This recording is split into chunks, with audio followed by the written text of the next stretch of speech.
আসসালামু আলাইকুম রহমতুল্লাহি ওয়া বারাকাতু। সম্প্রতি সময়ে একটা বিষয় নিয়ে খুব আলোচনা হচ্ছে আমাদের দেশে। সেই বিষয়টা হলো পাকিস্তানের করাচি ওই সমুদ্র বন্দর হতে একটি পণ্যবাহী কন্টেনারবাহী জাহাজ চট্টগ্রামে এসে ভিড়েছে, যেটা স্বাধীনতার পরে একটা বিরল দৃষ্টান্ত হিসেবে জায়গা নিয়েছে। তার কারণ হচ্ছে আমাদের সাথে বাংলাদেশের আমাদের পূর্ব পাকিস্তানের সাথে পশ্চিম পাকিস্তানের যেই যুদ্ধটা হয়েছিল, তার কারণে আমাদের যে বাণিজ্য সেটা অনেকটাই বন্ধ ছিল। মানে জাহাজের মাধ্যমে যে পণ্য আনা আনা আনা নেওয়া আদান প্রদান সেটা বন্ধ ছিল, টুকটাক পণ্য আসতো সেটা অন্যভাবে। তো তারই লক্ষ্যে আমি কিছু কথা বলবো। সেটা হচ্ছে যে আমাদের এখন বাণিজ্য চুক্তি যেহেতু পাকিস্তানের সাথে হয়েছে, সেক্ষেত্রে যেই পণ্যগুলো আমাদের দেশে আসতেছে সেই পণ্যগুলো আমাদের বাজারে কতটুকু চাহিদা আছে এবং আমাদের দেশে সেটার শর্টেজ আছে কিনা, ঘাটতি আছে কিনা, ওই ধরনের পণ্য আমাদের আমদানি করতে হবে, যেন আমাদের দেশের ব্যবসায়ী এবং আমাদের দেশের কৃষক যারা আছে তারা যেন উপকৃত হতে পারে। আর আমরা যদি এমন কোনো পণ্য আনি যে পণ্যটা আনার ফলে আমাদের দেশে কৃষক এবং ব্যবসায়ীরা সেটার জন্য ক্ষতিগ্রস্ত হয়, এই ধরনের পণ্য আনা থেকে আমাদেরকে বিরত থাকতে হবে। আরেকটা বিষয় হলো, আমরা বিগত সময়ে বিগত ফ্যাসিস্ট সরকারের আমলে এতটাই ভারত নির্ভর হয়ে গিয়েছিলাম যে যে ভারতের থেকে আমাদের সমস্ত পণ্য ভারত থেকে আনতে হবে। তো সেই ক্ষেত্রে এটা একটা দৃষ্টান্ত হিসেবে থাকবে। বর্তমান অন্তর্বর্তীকালীন সরকার যে উদ্যোগটা নিয়েছে, এই উদ্যোগের জন্য তাদেরকে সাধুবাদ জানাবো।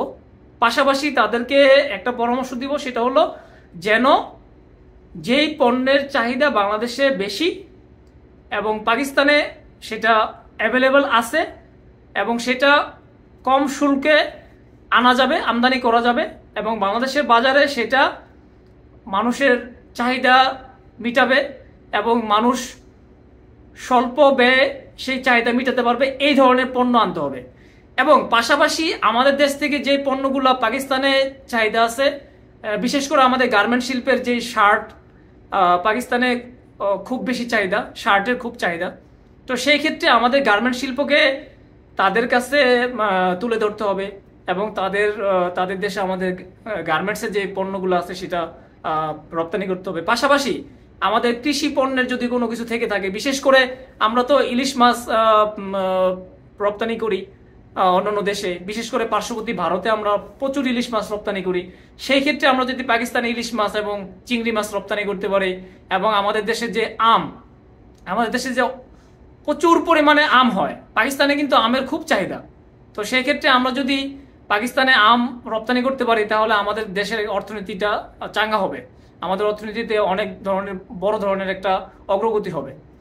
এবং যেই কথাগুলো উঠে আসছে যে পাকিস্তানের যে কন্টেনারবাহী জাহাজটা, এই জাহাজে আসলে কি ধরনের পণ্য এসেছে, আমি যদি আজকে একটা নিউজ পড়লাম, সেই নিউজে এটা স্পষ্ট হয়েছে যে সেখানে বলা আছে যে কিছু ফ্যাব্রিক্স আসছে, চুনাপাথর, সোডা অ্যাশ, পেঁয়াজ, ম্যাগনেসিয়াম কার্বনেট, ডলোমাইট।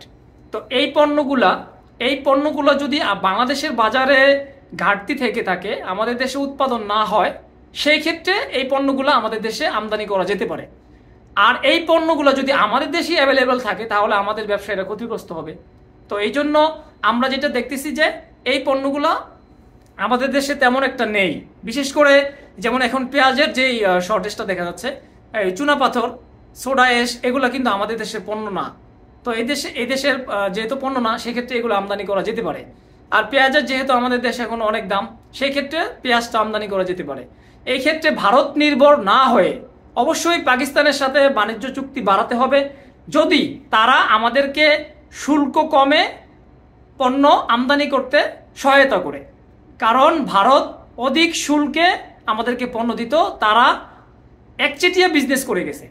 যদি উদাহরণ হিসেবে আমি একটা উদাহরণ টানি, সেটা হলো যে বিগত সরকারের আমলে আমাদের দেশের যে শিক্ষাঙ্গনের পাঠ্যপুস্তকগুলো আছে, সেই পাঠ্যপুস্তকগুলোও কিন্তু ভারত সরকারের ব্যবসায়ীদেরকে দেওয়া হয়েছিল মুদ্রণ করার জন্য, ছাপার করার জন্য।